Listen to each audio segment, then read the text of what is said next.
Hi, I am Ivana. Hi, I'm Allison. Hi. This is Karen. Hey everyone, I'm Karen.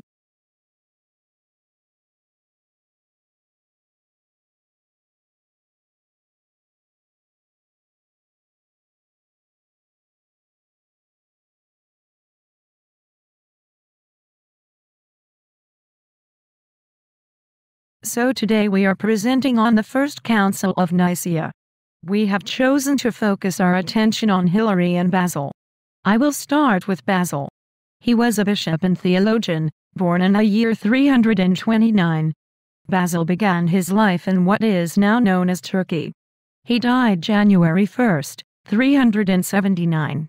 Basil was so influential he was mourned by the entire city, including Christians, Jews, and pagans. After initially wanting to become a lawyer, Basil changed his mind. He decided to study to become a monk. He traveled to Palestine, Egypt, Syria, and Mesopotamia to study the monastic life.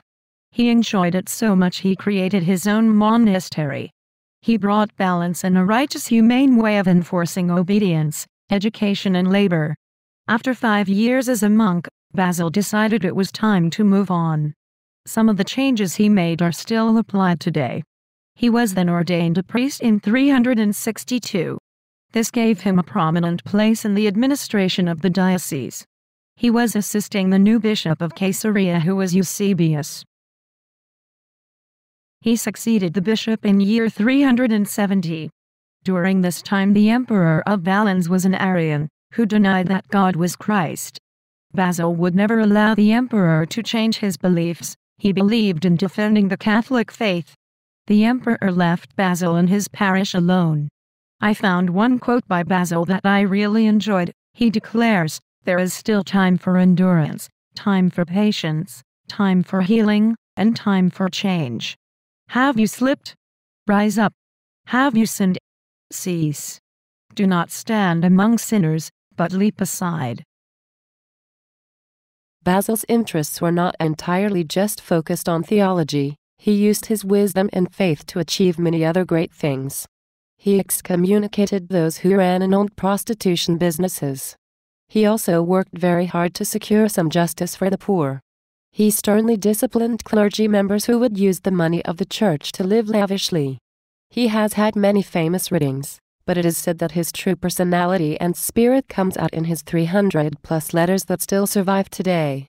10 times a year Eastern Church still used the liturgy of Basil, which is an elaborate prayer of the consecration of bread and wine. Basil was possessed with the opposite of pride and greed, 2 of the 7 deadly sins. He would help anyone he could, working in soup kitchens. He looked beyond ethnicity and religious preference. He also built a hospital to care for the sick, hospice for the dying, and housing for the homeless. He was truly the male version of the Mother Teresa.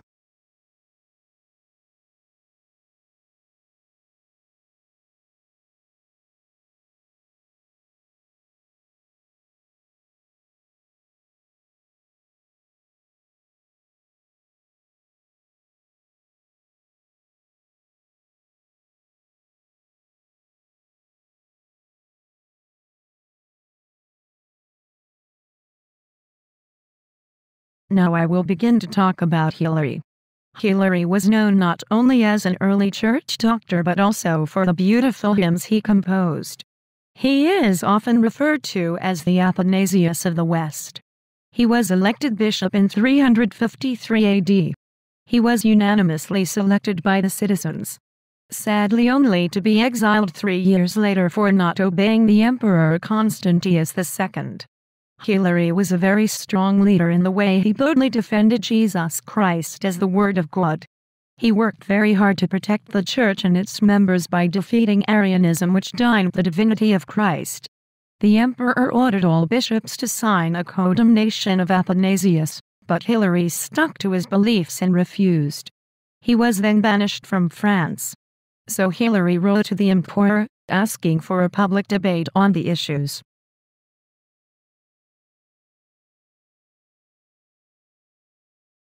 Hilary was then banned by another bishop for having such strong beliefs.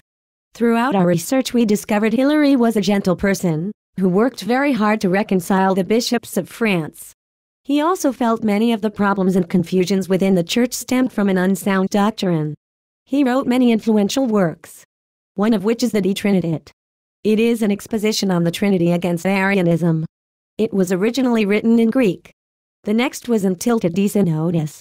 This was written to semi-Arian bishops in Gaul, Germany, and Britain. The goal was to inform them of the true views of the Eastern bishops regarding the Eastern controversy. Karen and I found something on Hilary that reminded us of C.S. Lewis. Hilary tells us that in reading the Bible the true believer must go beyond a purely superficial interpretation of the sacred text, because the Word of God, in addition to its literal sense, conceals a deeper, spiritual or allegorical meaning. This deeper meaning has to be understood before one can achieve a full and perfect comprehension of the text. This was taken from Barrow. We feel both Basil and Hilary are examples of good leaders. They stood by their beliefs and did not back down to please or conform to others. They both were very influential in making society around them a better place. Thank you. Bye-bye. Bye. Thanks, bye. Bye.